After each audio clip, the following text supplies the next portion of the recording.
बाबा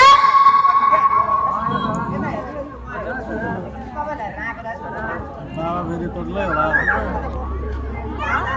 ए गाउँ छोरो हो क्या गाउँ छोरो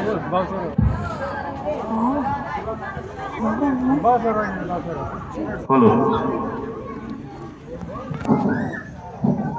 बधाई छ मेरो छोरा बधाई छ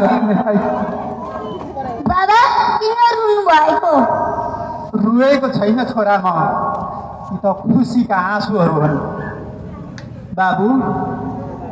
अनि तिम्रो यत्रो सफलतामा कसको ठुलो देन छ बाबु मेरो मेहनत अनि तपाईँको साथ लिएर आउँदैछ अनि अरू कसैको देन छैन बाबु मेरो गुरुहरू होइन बाबु मेरो र तिम्रो गुरुको भन्दा धेरै ठुलो देनहरू कसैको छ ती हुन् तिम्री आमा बाबु ती हुन् तिम्री आमा जसले तिमीलाई 9 महिना गर्भमा राखेर अनेकन पीडा बिहोरेर तिमीलाई जन्म दिइन् तिम्रो विद्यालयमा भर्ना हुने दिन अभिभावकको हस्ताक्षर अनिवार्य भनिएपछि कसमा नपढेकी तिम्री आमाले रातभर मेहनत गरेर हस्ताक्षर गरेर तिम्रो नाम स्कुलमा भर्ना गरिदिइन् विद्यालयको शुल्क तिर्न नसक्दा तिम्री आमाले माइतीले दिएको चिनो तिलरीसम्म बेचेर विद्यालयको शुल्क तिरिन् अझ भन्नुपर्दा अझ महत्त्वपूर्ण कुरो त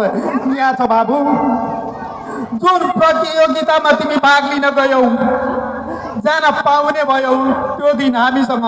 1 रुपियाँ पैसासम्म थिएन तिमीलाई त्यो प्रतियोगितामा भाग लिन पठाउन तिमीलाई त थाहै छ तिम्री आमा कति बिरामी थिइन्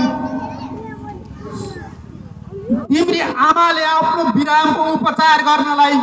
पछि गरौँला तर मेरो छोरालाई यो प्रतियोगितामा भाग लिन पठाउँ भनेर उनको लागि उपचारको लागि सापट्टि काटेको खर्च दिएर तिमीलाई यो प्रतियोगितामा भाग लिन पठाएकी थिइन् बाबु आमा कता हुनुहुन्छ आमा बुबा आमा कता हुनुहुन्छ बाबु तिम्री आमा हामीले नदेख्ने ठाउँमा माथि बसेर तिम्रा